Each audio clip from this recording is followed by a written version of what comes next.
Hi everyone, welcome back to MEG Motors. Today we're working on the fourth piece in our series of 7 foot projects that we bought. We bought 7 pieces of equipment for $80. We got 6 chainsaws and 1 blower. I've already fixed 3 of the chainsaws, and this is the 4th chainsaw in the series. This is a Craftsman 18-inch 42cc chainsaw. It looks to be in pretty good shape. I can already tell you that the primer bulb is falling apart, and I've looked in the gas tank and the fuel lines are disintegrated, so we know we need fuel system work on this one. But before we do that, we want to run a start on spray test just to make sure that there's nothing else wrong with it. And so, like all of these pieces of equipment, we need 3 things to make it run. We need compression, we need spark, and the spark has to occur at the right time, and we need fuel. And it feels like it's got plenty of compression. And so we're going to run a start on spray test. We're going to open the choke and the throttle, spray a little carburetor cleaner down the throat of the carburetor, and we're going to pull it through and see if it'll pop off. If it'll pop off from that, then we know that the ignition system is good and our compression is good. So let's do that. We're going to open the throttle, shoot a little shot in there. Switch is on. All right, let's see what happens.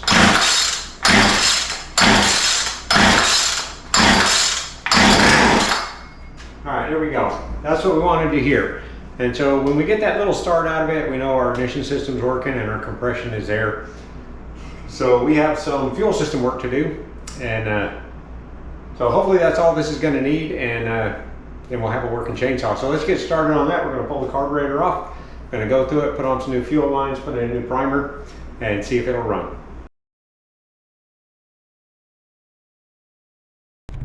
All right, so to get started, we're going to use 8mm, take these 2 nuts loose.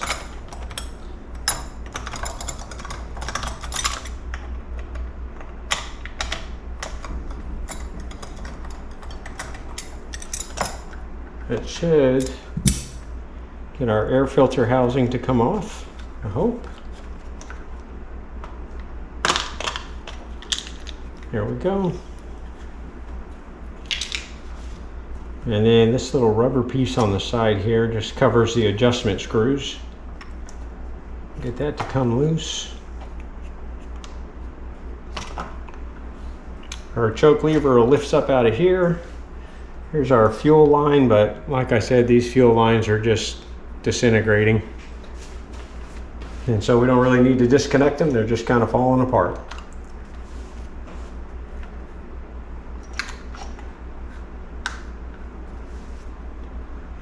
We got to get our throttle linkage disconnected, and I don't think, oh, there it goes. I didn't think there was going to be enough room to pull the carburetor off with the throttle connected, but when I squeezed the trigger, it pulled it in the right direction. So there's our carburetor. We'll need to clean that up a little bit, and then we'll go through it. Let's see, this is a Zama. All right, so we'll set that aside for just a minute. And then we're going to go ahead and pull this side cover because that's where our primer is. And we know we got to put a primer on it.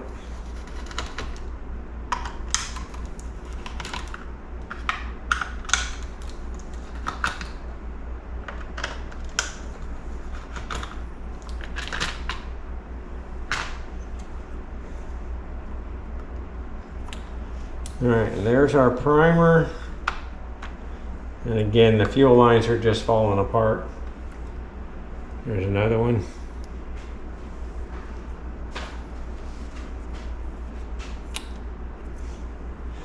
Now, this is a little interesting primer. I'm not sure I have one quite like this, but I think we're going to be okay. May have to modify that just a little bit. We're going to be okay. All right, so that's our carburetor off, our primer off. We're going to have to work on putting some fuel lines in there in just a minute. But let's go ahead and work on that carburetor. I'm going to clean it up just a little bit, and then we'll come back and we'll take it apart and we'll talk about what's going on in there and what we're going to have to do to fix it.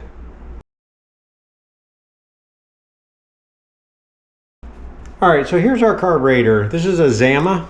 standard diaphragm style carburetor. It's got two main components. It's got a fuel pump on one side and got a metering chamber on the other side. And so the fuel pump side will pump fuel out of the tank, and then there will be a passage that goes across the body of the carburetor, and the fuel from the fuel pump will get over to the metering chamber for use by the engine. And so we're going to open this up. We're going to open the fuel pump side first, see how things look in there.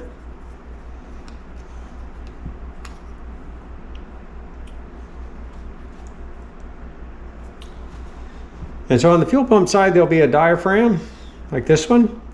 And it's important that it not be ripped or torn. This one looks good. And these two flaps have to be there, and they have to be soft and flexible. So those two flaps will sit on top of holes in this side of the carburetor on the fuel pump side, and they act as one-way valves. So fuel will be allowed to come out this way, but it can't go back because this flap will seal the hole. So it looks really good on this side, looks nice and clean. Everything looks good. So we're going to open up the metering chamber side. This is where we typically see problems, if we see problems.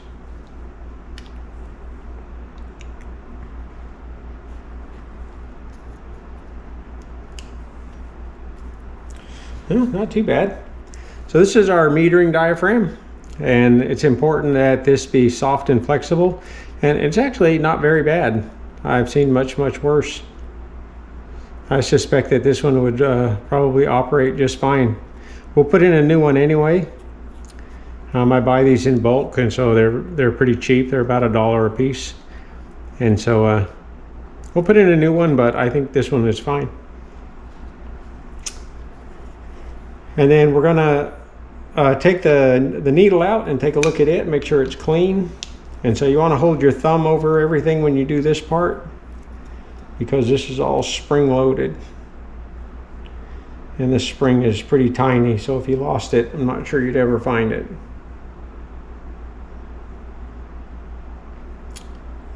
Yeah, there's our carburetor. It all looks really good. Looks nice and clean. Here's our needle. We're going to clean that tip off a little bit, but even it doesn't look that bad. I've definitely seen much worse. So this is actually two pieces. There's a diaphragm and a gasket, and we're going to separate those two.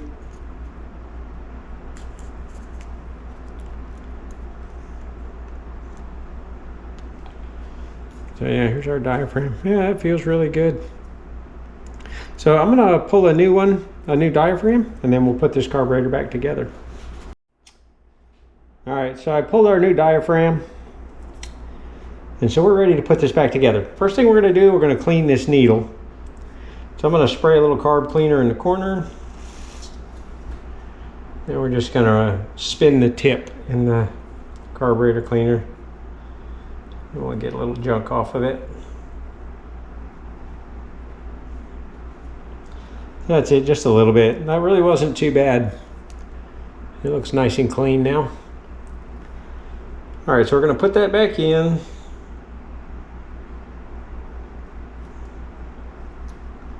Going to put our spring in place. And then when we reinstall our lever, you'll see the lever's got a dimple on it. Hopefully you can see that. The dimple goes in the spring, and then the fork goes under the needle. And so we're going to put all that together. And then you can look from the side to confirm that the spring is in the right place there. Hopefully you can see that on the camera. And then we'll put our screw back in.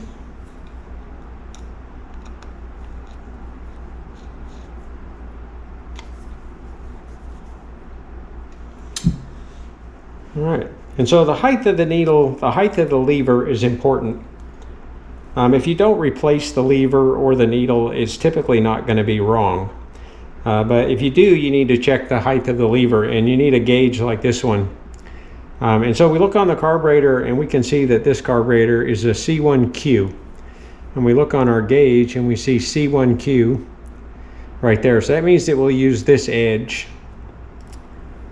and we'll put that across the gasket surface, and the lever should just barely touch the gauge.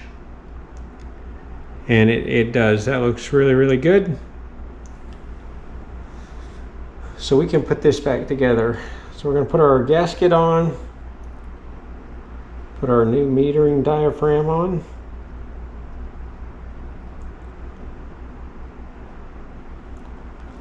We're going to put our cover back on.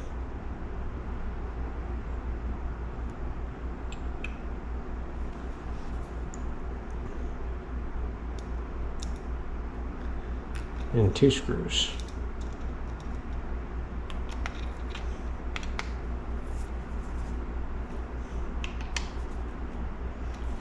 And we didn't do anything on the fuel pump side, so we'll put this cover back on.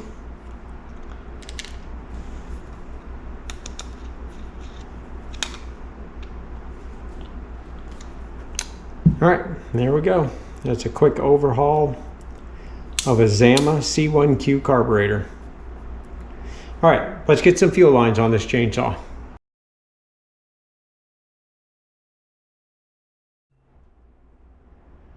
All right, so let's work on putting some fuel lines on this. I took the cap off of the fuel tank and I shook it out, and I got a bunch of broken pieces of fuel line out of it, which is good. And I also got the fuel pickup, which has a filter on it, and I got this piece, which we're going to talk about in just a minute. And so on this one, there's 2 fuel lines that go into the tank. And they're different sizes. There's one large size and one small size. And typically, fuel lines on this small equipment come in 4 different sizes. And if you search on eBay or Amazon, you can find all 4 sizes. All 4 sizes for sale, typically a foot or 2 of each one for about $10. And so if you're going to do just one, that's a good way to buy the fuel lines. I buy it in bulk because I do enough of these that I need that much. But if you're only doing one, that's a good way to buy some fuel line. And we'll get you the sizes you need. Once you get all 4 sizes, you have to figure out what size fits the hole and the fitting on the carburetor. And so to put this line in, we're going to use this tool. This has a hook on one end and it has a pull ring on the other. And we can feed it in through the hole in the tank and back out through the opening. And then we cut a taper on our fuel line. We poke a hole in it. Pre-poke a hole in it with a sharp tool like this one. And then we'll feed that onto our tool.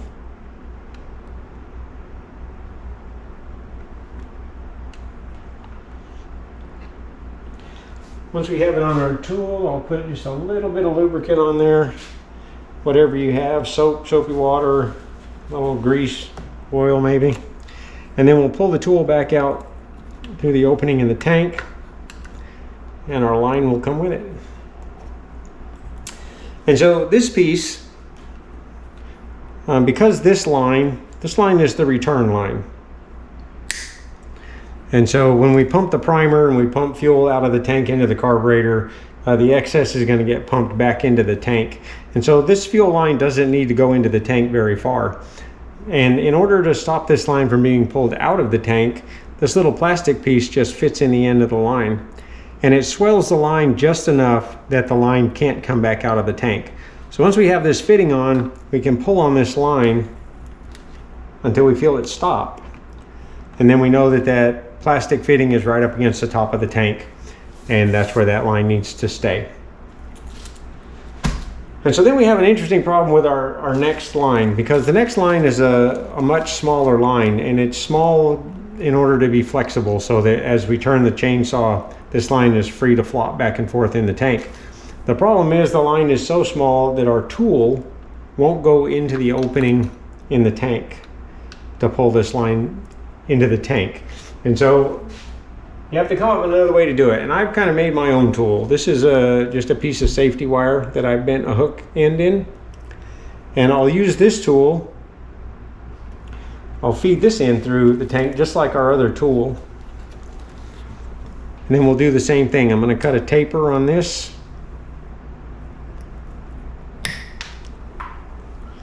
Maybe a little better taper than that. And I'm going to poke a hole in it. And I'm going to work that onto this homemade tool.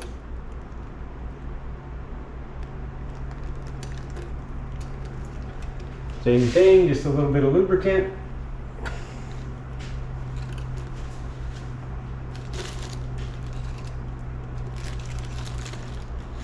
And we'll pull that line back too.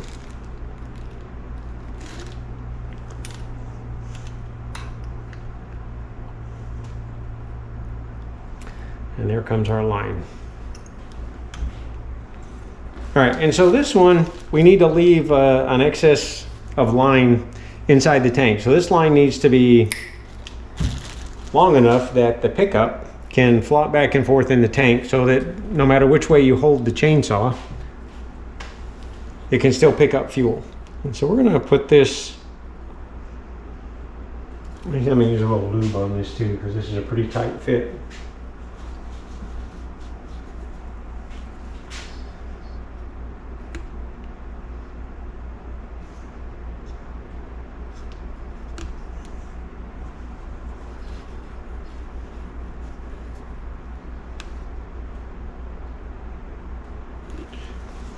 All right, and once we get that on, we're just going to drop that in the tank and use a flashlight. Just kind of get an idea. There's no real science to this part, just make it long enough to reach all parts of the tank, I guess. Yeah, that looks fine. So with all that done, we are ready to put our carburetor back on.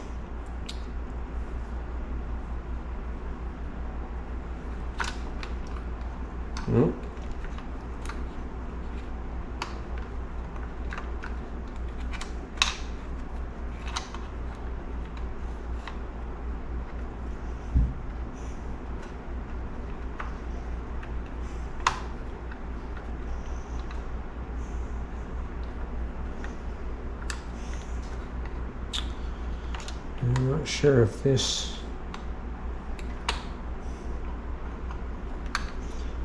All right, so I'm going to put the throttle linkage on first. And then I'm going to pull the trigger.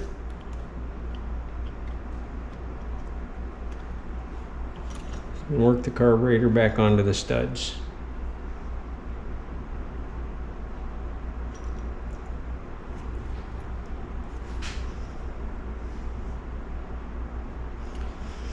And so the question is always, which fuel line goes where?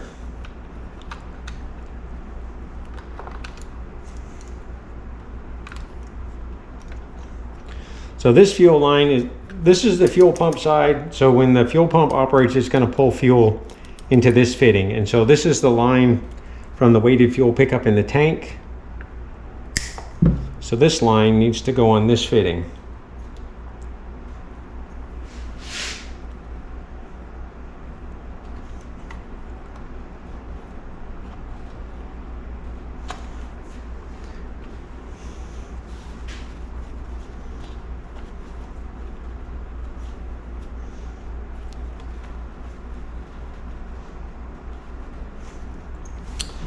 All right, and so then this line is going to go over to the primer, right over here. And so we got an interesting situation with the primer. So this is the original primer, the one we took off. And you see how it's got these posts right here? Well, I've got this primer, which looks just like this one, except it doesn't have posts. It's got holes for screws. I've never seen a primer like this one. So this one fits into place and is just held in place by the cover. I've never seen one like that. They've always been held in with screws. And so we're going to use this one. We're going to just have to put some screws in it, but that's okay. And so the primer's got two fittings. It's got a long fitting and a short fitting. And the short fitting is the intake side and the long fitting is the exhaust side. And so this line goes back to the tank. And so we want to put that on the exhaust side so that the fuel goes back to the tank. And so we're just going to cut this line off don't need very much. And we're going to put a small piece on the short side because this is going to have to go to the carburetor. And then this line is going to go on the long side.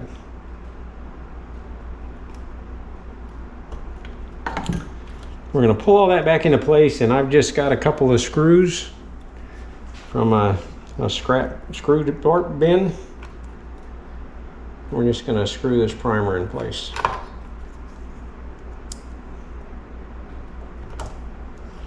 I'll have to look around and see if I can buy a primer like that one. Should probably have one of those in my spares. All right. And so the last piece of this is to connect this line.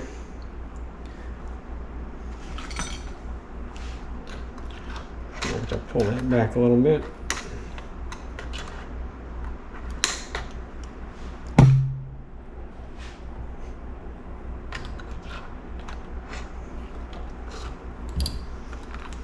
And so this line from the intake side of the primer goes on the remaining fitting of the carburetor.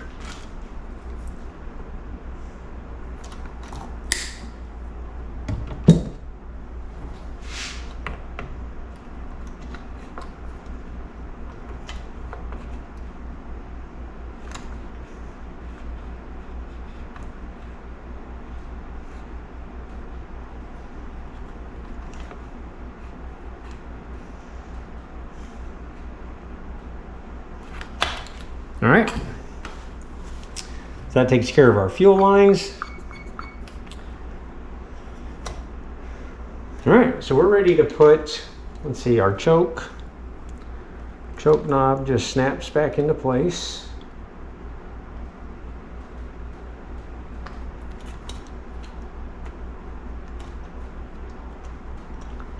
And then our air filter housing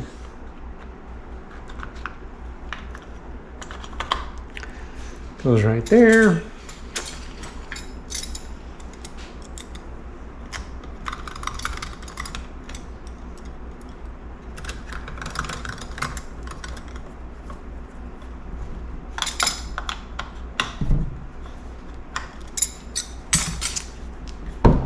And then we'll put our starter back on.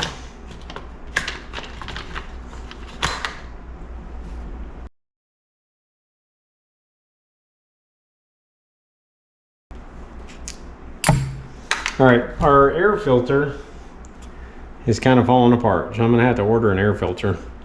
But we'll be able to do an initial start test.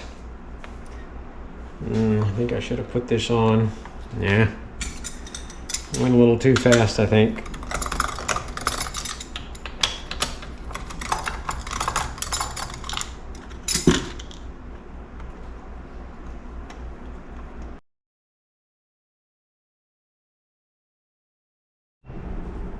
All right, so we're going to start with a primer test.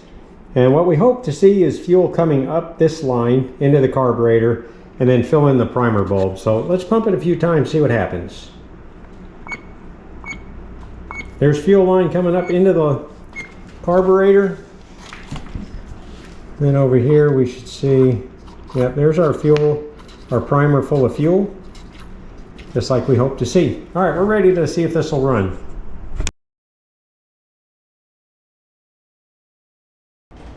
All right, so I'm going to pull out the choke, and that automatically turns our switch on.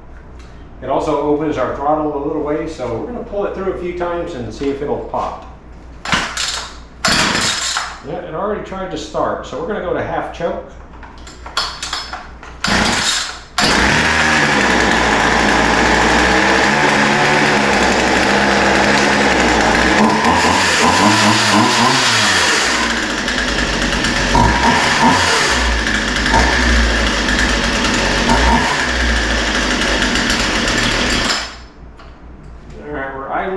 Slow, so I'm going to turn up the idle speed a little bit. I'm going to try this again.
sounds pretty good.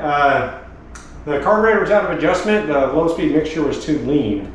I got it started. I initially leaned it out and it made it die. And so we had to go back a little bit richer to make it idle right. But it's idling good now and it sounds like it's making good power.